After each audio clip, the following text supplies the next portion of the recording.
dañ ni le 28 novembre 2019 bi am na koo xam ni wax na ci chaîne YouTube bi ñu tuddee ko Alxuraan ak Sunna rek Sénégal TV ay wax yoo xam ni da koo jëmale di ŋàññ kii nga xam ni mooy feu sëñ Mansour Sy borom daara ji jëmm jooju dëkk Mboro ñu di ko wax mu ni woon moom jege woon na lool sëñ Mansour Sy wante bi ñu gëstoo gëstu yi depuis 84 ba nëga ni xam nañu loolu dara lu ci dëgg amula fenn foo xam ni jege woon na fi sëñ Mansour ba sëñ Mansour di am lu mu koy digal ñu wax ni en 1958 le feu sëñ Mansour Sy moomu ñëwoon fii ci Mboro am fi ay suuf yor fi ay tool yaakaar naa ni ay na mag ñoo xam ni fekke nañ fi ku ci mel ni Alaaji Papkan mën nañoo seere yu mel noonu fi la nekk ci Mboro li fi liggéey ba yàlla def li ko dab ko mu jóge fi dem France en novembre 2012 ba foofu la ko yàlla moomee le 7 décembre 2012 ñuy wax ni kooku nga xam ni ne woon na ni muy Ibrahima Ndiaye bokk na ci confrérie Tidiane wax nañu ni bi ñu defee ay gëstu waa fédération xam nañu loolu dara du ci dëgg ay sos rek la li nga xam ne waxoon na ko ne jébbalu na tamit ci sëriñ bi ñu ni loolu tamit gëstu nañ ko dara amu ci li mu ni woon ni bokkoon na ci ay ndaje ay association ba demoon sax di jiitee daayira Tidiane bi ñu demee gëstu nañ ko tamit xam ni loolu dara du ci dëgg moom nag moo jóg di wax ay wax yu tegginuwul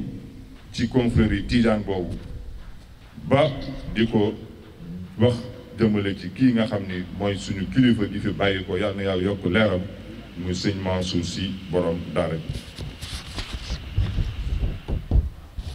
loolu nag ñu jàppe ni koo xam ni ñu ko jàppe ni koo xam ni ku xol bi xat la koo xam ni dafa ci yoon wi nga xam ni moom la yoon wi di doxe yoom la confrérie Tidiane di doxe fii ci Sénégal mu wax ni sëñ Mansour ci boppam dafay nekke woon man wax jooju est-ce que réew sax sama làmmiñ mais maa ngi koy jëkkalu ci moom ak suñu sëriñ bi nekk suñu wet nee na sëñ Mansour dafay nekke woon lu dul di faat ay nit man tentative de meurtre loolu bi ko zaayre yi gëstoo tamit xam nañu loolu dara amu ci xale boobu xamuñu lan moo ko dal ñu ni xaj na dafa dof wala xale bi fi xale la wala am ndof la loolu nag bi mu amee ñu gëstu ko muy loo xam ne lu jéggi dayu la njaboot gi yëg ko ñu laaj ne waaw nit nan lay xamee loolu ci kilifa gu mel noonu depuis 1984 nga toog ba jëmm jamono ji 2019 di ko doog a def ci ay audio di ko génne di ko publier di ko wax jëmale ci jëmm jooju sëñ Mansour Sy borom daara ji loolu mu nekk loo xam ni kenn mënu koo teg ci ak gëm-gëm ci accusation yooyu yëpp mu def ñu wax ne leeru nañu ne Ibrahima Ndiaye moomu jàggati na charte yi charia ak sunna bi nga xam ni moom la wax ni moom lay défendre en effet le prophète ñu ni yonent bi sallallahu alayhi wa sallam yaakaar ni tere na bépp jullit bu jël ay kàddu yu ñaaw jëmale ko ci mbokk jullitam rawatina koo xam ni génn na àdduna ñu ni fàttaliku sëñ Mansour Sy kenn amul sañ-sañ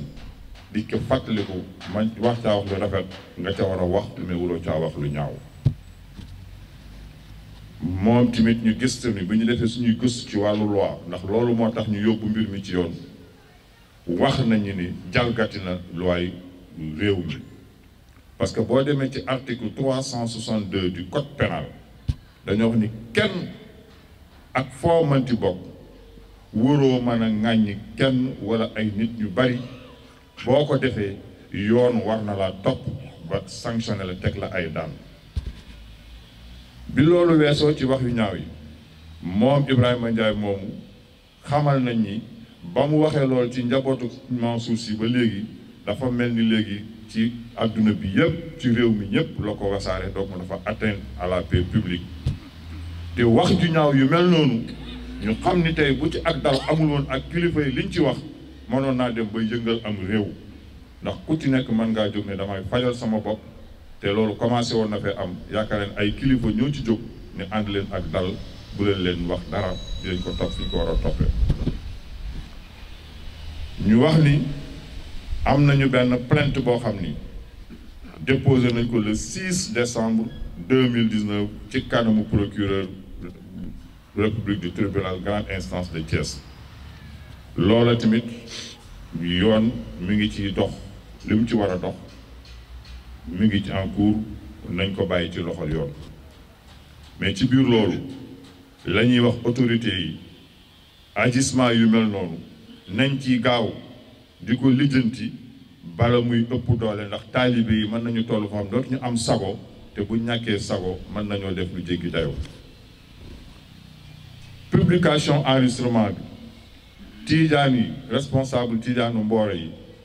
ñoom ñoo essayé dalal nit ñi ay mag ñu mel ni ay président Samba Diop ay mag ñu mel ni El Hadji Papa Kane ay ñoom Mbaj ak suñu yaay mi wàdd ci ginnaaw ak ñeneen ak Cheikh Mbaye ñu mel noonu ñoo sol seen dàll di dalal taalibe yi mais yaakaar naa ni am na ci ñu xam ni am nañu jël takku woon pour dem fekk waaja fa mu dëkk ci këram faagaalgal ko taal sax këram mais mag ñooñu ñoo ci dox loolu ba jàmm rek njëkk ci jàmm mujj ci. léegi nag pour ñu moytu loolu lépp ci la fédération des Tidianes zone Mboro di wax kilifa yi nga xam ni ñoo yor yoon ñu jël ay responsabilités yu mat sëkk pour que loolu daal dakk jeex fi parce que nee nañu ñun waa Mboro muy fédération bi nee nañu dootuñu toog di déglu lu mel noonu te fajuñu ko ci ni mu gën a gaawee ci yoon wala taalibe yi dinañu jóg fajal ko ci seen bopp. enfin ñu wax ni dootuñu nangu lu mel noonu di am ci lëkk bi ñoom ñu toog di xaar xam naa ni dañuy def ba noppi kilifa yi di ko doog a jot te boobaa yaakaar naa ni bay dina weesu mbuus. loolu moo doon li nga xam ne la fédération des Tidianes tënk nañ ko ci wax ji nga xam ni Ibrahima Ndiaye wax na ko jëmale ko ci suñu kilifa le feu Serigne Mansour Sy borom daara ji ñu ko doon leeralal mbooloo bi ñu ngi leen di sant di leen gërëm. jërëjëf. de presse.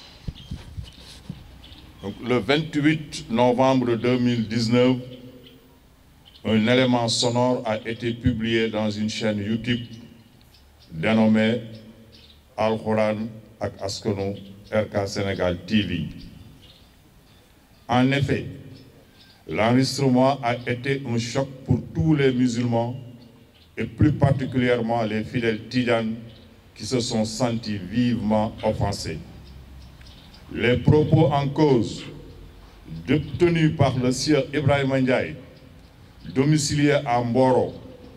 connu et identifié, manifestent une gravité exceptionnelle. Ce dernier a tenu des propos discourtois, diffamatoires, de contre-vérité à l'égard de feu le vénéré Khalif Serigne Mansour Sy borom daara ji. L'audio à question dure 30 minutes 29 secondes. Ainsi, nous pourrions apporter les démentis et les clarifications sur toutes les accusations faites à l'encontre du saint homme. D'abord, sa proximité avec feu Serigne Mansour dans les années 84 relève de purs mensonges.